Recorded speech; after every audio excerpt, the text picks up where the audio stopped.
नारा लगा शहीद मणिनाथ मंडल अमर रहे, अमर रहे, अमर रहे, शहीद मणिनाथ मंडल अमर रहे, अमर रहे, अमर रहे। जब तक सूरज चांद रहेगा मणिंदर बाबू का नाम रहेगा, जब तक सूरज चांद रहेगा मणिंदर बाबू का नाम रहेगा। मणिंद्रनाथ मंडल को नहीं भूले हैं, नहीं भूलेंगे, नहीं भूलेंगे, नहीं भूलेंगे। शहीद मणिनाथ मंडल अमर रहे, अमर रहे, अमर रहे।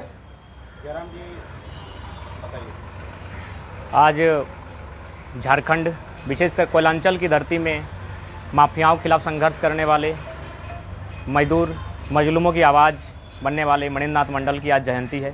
आज बेशक वो हमारे बीच नहीं है, लेकिन अलग झारखंड की जो नींव रखी गई है, कोयलांचल की सरजमीन उन्हें हमेशा एक पथ प्रदर्शक के रूप में याद करेगी। और आज उनकी जयंती के अवसर पर उनकी समाधि स्थल पर हैं जहाँ उनकी हत्या हुई थी, उनकी जहाँ शहादत हुई थी। हम लोग उन्हीं के समाधि स्थल पर आज हैं।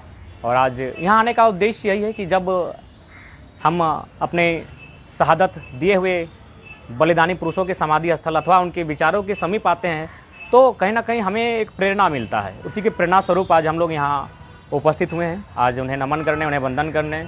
और उनका कथन था कि जब जब माफियाओं का राज रहेगा, जब तक इस सरजमी पर धरती पर माफियाओं का राज रहेगा, तब तक छात्र किसान मजदूर आंदोलन करेंगे। और आज हम लोग आंदोलन कर रहे हैं। निश्चय ही आज भी कहीं ना कहीं उन्हीं लोगों का राज है जिनके खिलाफ मणिंद्रनाथ मंडल और तमाम हमारे झारखंड के वीर शहीद, कोयलांचल के वीर शहीद लड़ाई लड़े थे।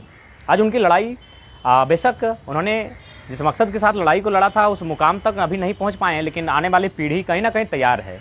आने वाली पीढ़ी जो अब तक अपने ऐशपूर्ण जीवन को व्यतीत करती थी, अब तक वह काफ़ी अपने आकर्षण की दुनिया में जीती थी, लेकिन इस आंदोलन के माध्यम से देखे हुए महापुरुषों के करीब आ रहे हैं, महापुरुषों को जानने का प्रयास कर रहे हैं, उनके बलिदान को समझने का प्रयास कर रहे हैं।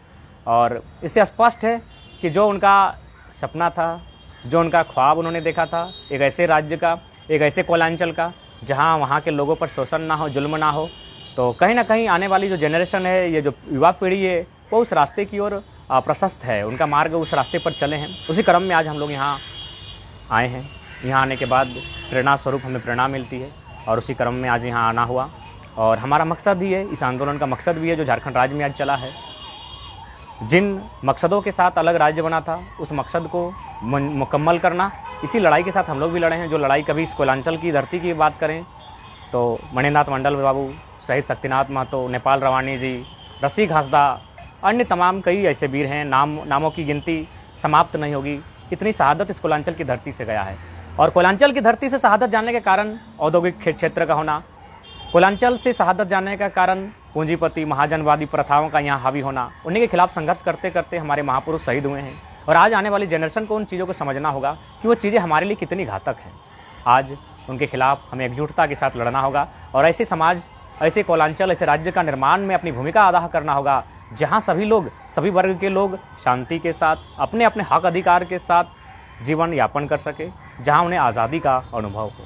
पुनः आज झारखंड के सुपूत कोयलांचल के हीरा मणिंद्रनाथ मंडल जी को उनकी जयंती पर पुष्पांजलि अर्पित करते हुए, उन्हें नमन वंदन करते हुए देश राज्यवासियों को, कोयलांचल वासियों को यही संदेश कि मणिंद्रनाथ बाबू के रास्ते पर चलकर हमें उस राज्य का, उस कोयलांचल की स्थापना करनी है जिसका मकसद हमारे शहीदों का, हमारे बलिदानी पुरुषों का था।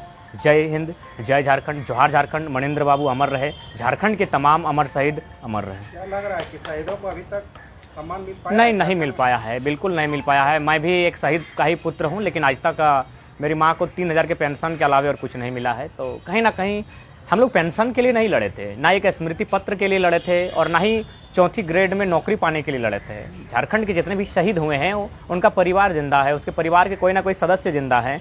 वे लड़े थे इसलिए कि झारखंड में झारखंडी लोगों को अधिकार मिले। लड़ने का जो कारण था उसमें था महाजनी प्रथा थी, जमींदारी प्रथा थी और बहुत सारी प्रथाएं थी। जैसे कोलियरी क्षेत्र होने के कारण जो हमारे लोग मजदूर वर्ग थे वो उनका पैसा घर तक नहीं पहुंचता था, महाजन लोग ले लेते थे, या फिर जो बाहुबली जो डंडे के बल पर साम्राज्य को चलाते थे वे रास्ते में छीन लेते थे। इस तरह अनेक कारण थे इस राज्य को अलग करने का। तो उस अनेक कारण में एक भी कारण आज तक संपन्न नहीं हो पाया है। तो इसलिए ये मकसद हमारा नहीं था कि एक पेंशन मिल जाए, मकसद ये नहीं था कि तृतीय और चतुर्थ वर्ग में हमें नौकरियां मिल जाए। मकसद था झारखंड का, झारखंडियों का। उनका सपना आज भी साकार नहीं हुआ है, उसके लिए लड़ाई हम लोग भी लड़ेंगे।